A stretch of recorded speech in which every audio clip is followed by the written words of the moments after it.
Kita kutip dalam Al-Quran pada surah Yasin ayat 12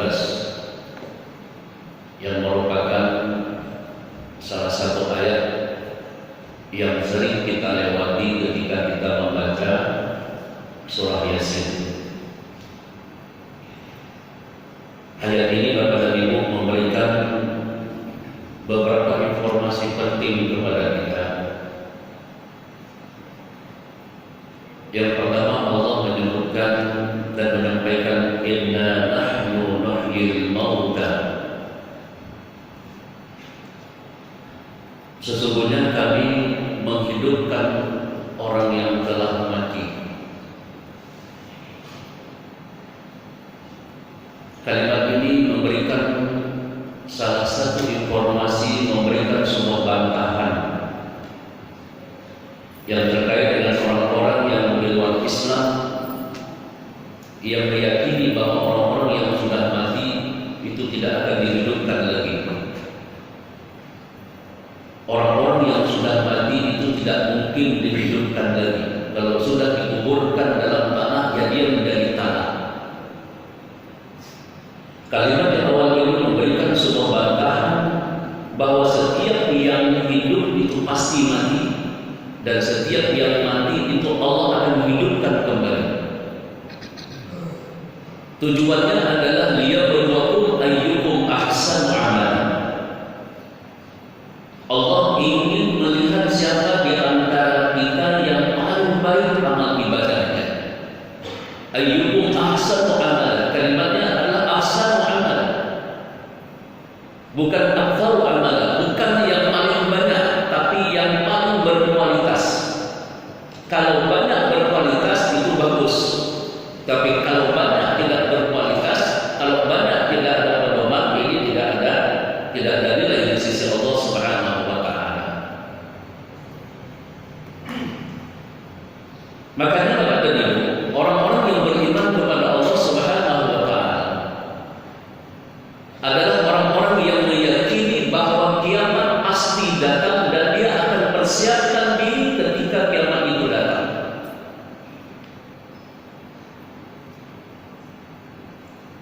Kita sudah pernah sampaikan Bapak dan Ibu bahwa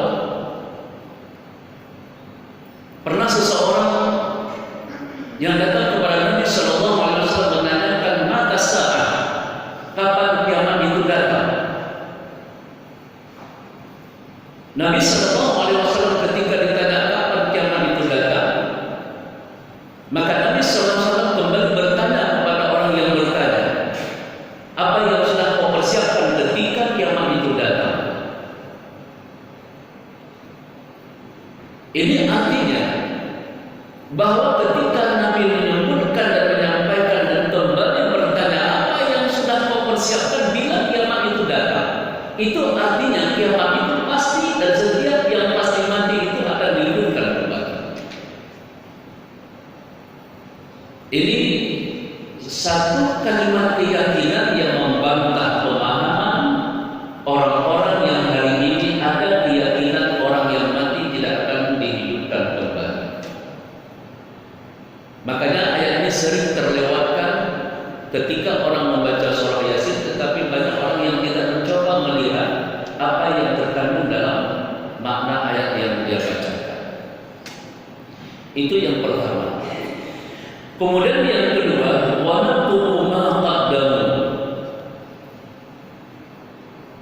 Ini kalimat ini penting karena kata Allah Subhanahu wa taala, dan kami akan mencatat apa saja yang mereka lakukan. Jadi Bapak Ibu, ketika kita hidup di alam dunia ini, apa saja yang kita lakukan itu semuanya Allah akan catat. Yang kita lakukan dengan tangan, yang kita lakukan dengan kaki kita, yang kita lakukan dengan lisan kita, yang kita lakukan dengan telinga kita, yang kita lakukan dengan pikir kita, yang kita lakukan dengan hati kita. Allah menyebutkan wa naktubu ma qaddamu, kami akan mencatat, kata Allah. Di dalam Al-Quran surah Al-Infitar, Bapak Ibu nanti bisa buka Al-Quran surah Al-Infitar itu ayat 10 sudah 11 dan 12. Di sana Allah Subhanahu wa taala menyebutkan wa inna 'alaikum lahafizin. Wa inna 'alaikum lahafizin. Sesungguhnya bersama dengan kalian itu ada malaikat yang hafidin, yang senantiasa menjaga dan senantiasa mengawasi kalian. Jadi Bapak Ibu, ketika kita duduk hari ini ada malaikat bersama dengan kita. Sedang apa kita, sedang apa kita, itu ada yang mencatat. Kiraman katibin. Malaikat itu adalah kiraman. Kalimat kiraman adalah menunjukkan bahwa malaikat adalah makhluk yang paling setia, yang sangat memuliakan Allah. Kiraman katibin.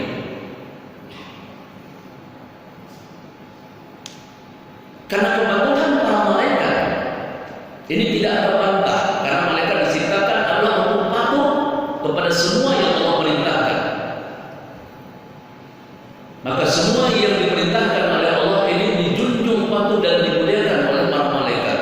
Kiraman katibin, katibin ini menunjukkan bahwa malaikat yang ditugaskan adalah mencatat semua amal ibadah kita. Yang baik dicatat, yang buruk juga dicatat. Ya'lamu ma taf'alun. Dan malaikat ini melakukan semua catatan-catatan itu dan mengetahui semua apa yang kita kerjakan.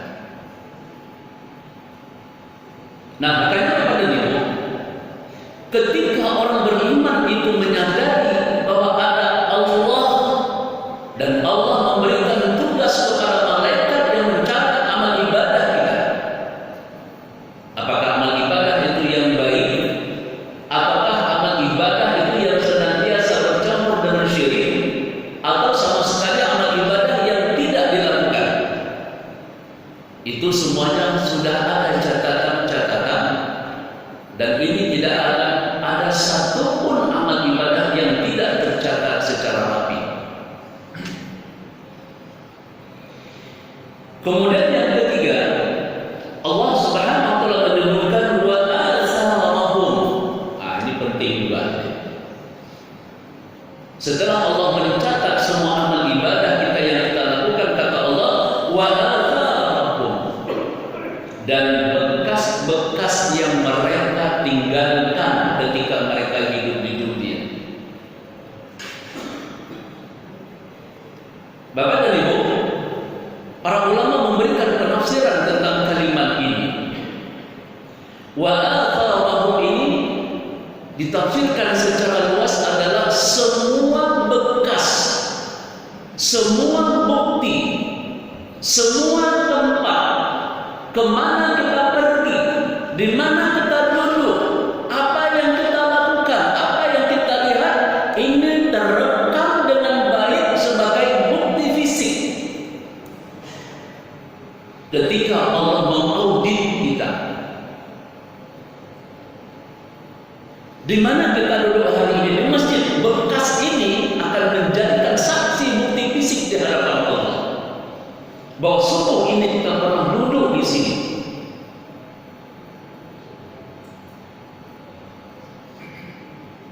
Ketika kita menghidupkan mobil kita melangkah ke masjid, kita berjalan ke masjid, setiap langkah kita, setiap putaran roda mobil Honda itu menjadi bukti fisik. Inilah yang Allah sebutkan dalam Al-Qur'an, bekas-bekas jalan mereka ke masjid ini dicatat, bekas telapak kaki mereka ke masjid dicatat, bekas telapak kaki mereka pulang dari masjid juga dicatat, bekas tempat duduk mereka mengaji, duduk dengan khutbah, duduk dengan ceramah, ini akan menjadi saksi. Allah akan mencatat semuanya itu, dan bekas-bekas itu akan terekam dengan baik di hadapan Allah Subhanahu wa taala. Makanya Bapak dan Ibu, ketika kita melihat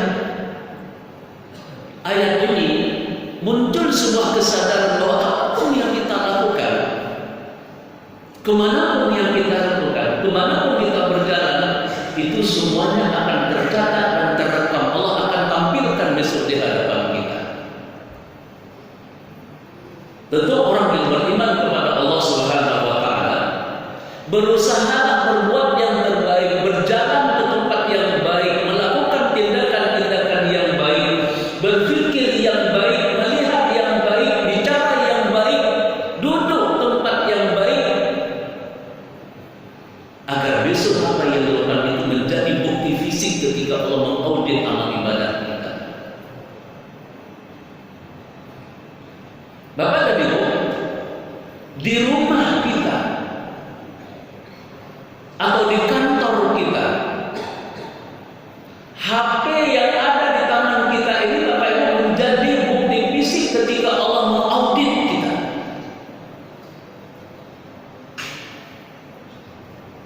Sedang apa kita dengan HP itu? Ini menunjukkan bahwa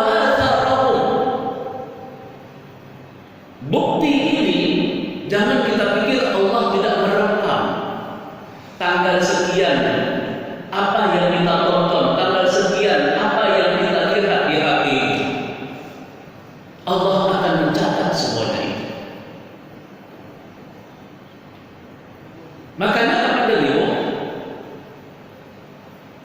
ketika Allah Subhanahu wa taala menyebutkan ada ayat Al-Qur'an, fa idza quri'a al-Qur'an fastami'u lahu wa ansitu la'allakum turhamun. Apabila Al-Qur'an dibacakan, bila ada ayat Al-Qur'an yang sedang dijelaskan, maka tugas kita fastami'u lahu wa ansitu, dengarkan dan perhatikan. Fastami'u lahu, dengarkan yang disampaikan, dengarkan penjelasan ayat yang sedang dijelaskan, dan simak agar kamu mendapatkan rahmat. Tapi hari ini Bapak dan Ibu, maaf, mudah-mudahan kita tidak ada di sini, tapi di masjid-masjid lain ketika ada orang yang sedang menyampaikan ceramah, menyampaikan tausiah, dia sibuk membaca HP, dia sibuk di dalam baca Quran sendiri. Baca Quran, baca Quran, seolah-olah khutbah, tausiah, ceramah itu tidak penting bagi dia. Padahal yang disampaikan adalah ayat Al-Quran, seperti yang saya sampaikan, ayat Al-Quran yang kita jelaskan. Ada orang hari ini seperti itu, coba. Jadi merasa baca Quran itu penting, dengan khutbah, dengan ceramah, tausiah tidak penting. Padahal fa idza quri'a al-Quran fastami'u lahu wa ansitu. Kalau ada orang yang menyampaikan Al-Quran, membaca Al-Quran, menyampaikan tausiah tentang isi Al-Quran, dengarkan. Sedang khutbah disampaikan, dengarkan khutbah itu. Sekarang kan ada buletin Jumat, buletin dakwah. Di bawah itu ada catatan, mohon tidak dibaca ketika sedang khatib di atas mimbar menyampaikan khutbah. Ini kalimat ini tidak dibaca orang. Ada orang Pak nggak baca kalimat itu. Makanya ketika khatib sedang menyampaikan khutbah, jamaah sibuk membaca rutin ini salah Pak. Ini dilarang seperti ini. Sebelum khutbah disampaikan boleh baca. Begitu assalamualaikum duduk khutbah, menyampaikan khutbah, tutup lipat, masuk kantong, rumah baca lagi.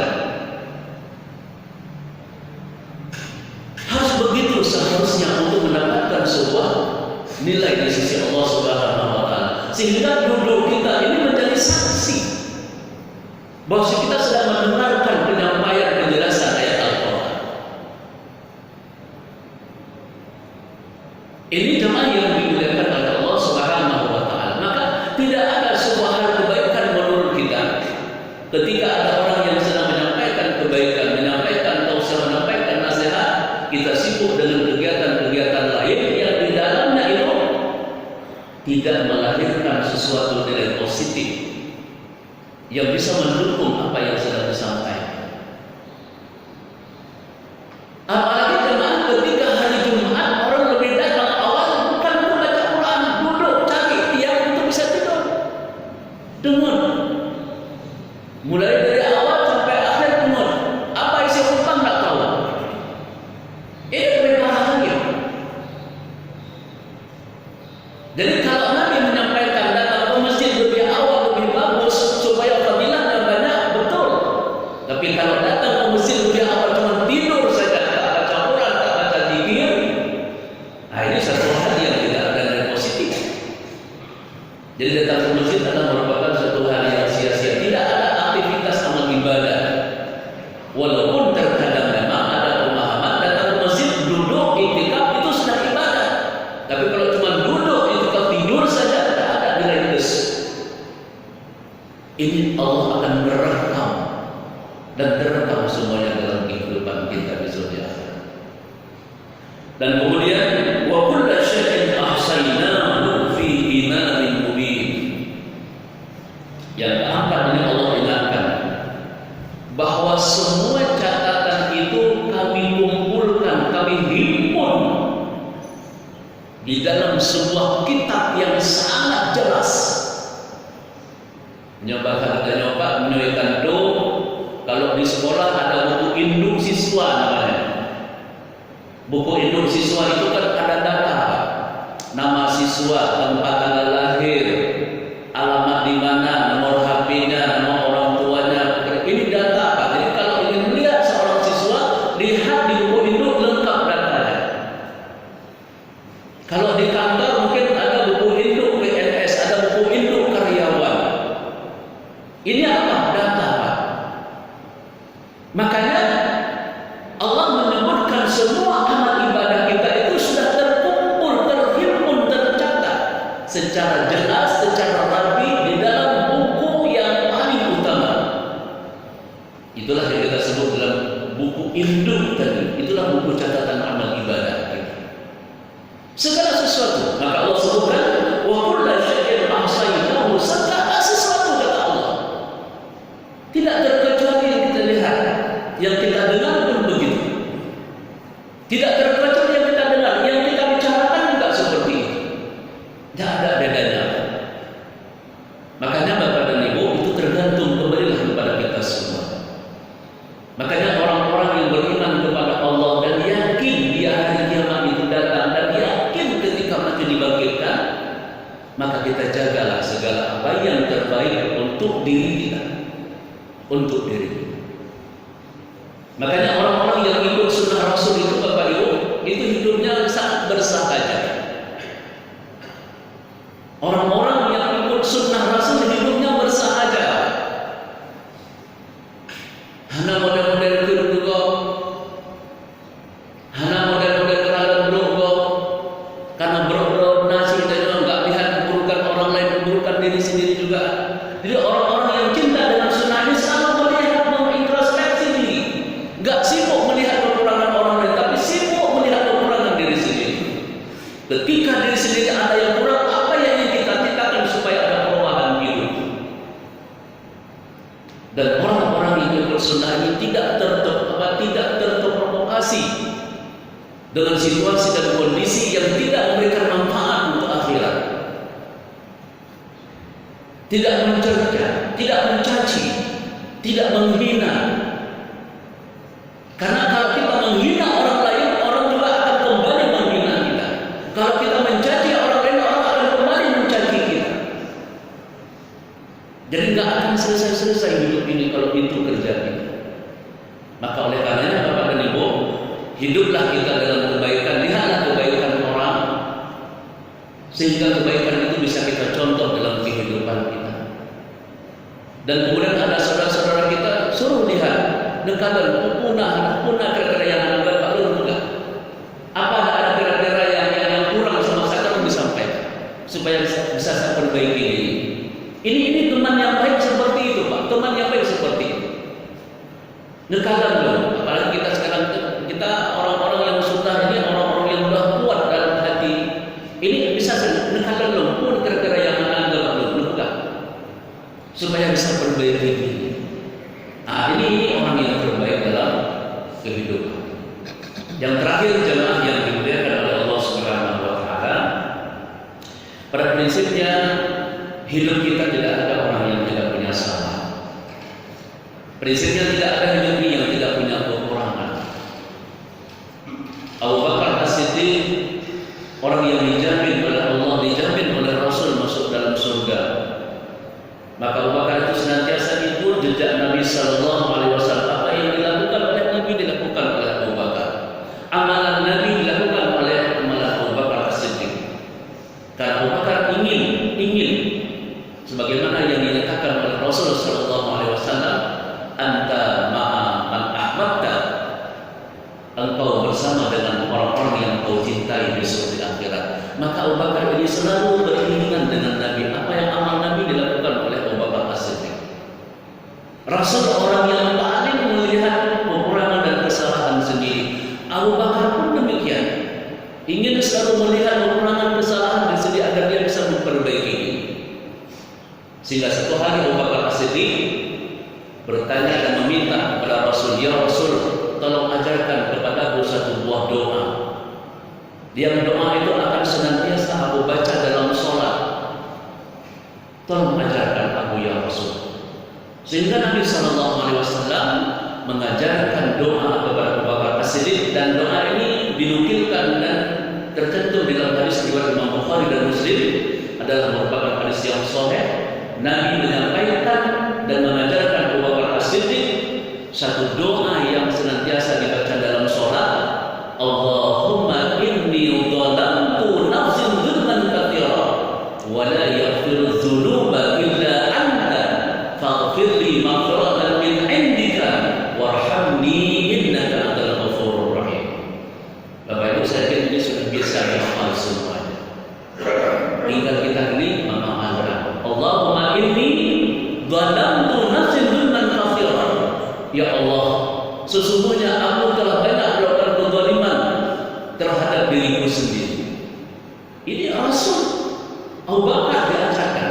Aku telah melakukan dosa ya Allah yang banyak terhadap diriku sendiri. Aku berbuat salah ya Allah untuk diriku sendiri. Allahumma inni dhalamtu nafsi dzulman katsira wa la yaghfiru dzunuba illa anta. Tidak ada yang mengampuni dosa kecuali hanya Engkau ya Allah. Faghfir li maghfiratan min indika. Maka sesungguhnya aku mohon keampunan, yaitu keampunan yang datang dari sisimu. Warhamni, sayangi aku ya Allah, rahmati aku. Warhamni innaka antal ghafurur rahim. Sesungguhnya Engkau Maha Pengampun dan Maha Penyayang. Ini Bapak dan Ibu yang merupakan kalimat ending terakhir yang disampaikan oleh Nabi Sallallahu Alaihi Wasallam, di mana Rasul mengajarkan banyak kepada Abu Bakar As-Siddiq. Semoga amal ini, doa ini bisa juga kita baca, kita amalkan dalam setiap sholat kita, terutama sekali di penghujung tahiyat terakhir sebelum kita salam. Bacalah doa itu agar kita menjadi orang-orang seperti amalan Rasul dan seperti amalan Abu Bakar As-Siddiq, sehingga kita mendapatkan ridha Allah dunia dan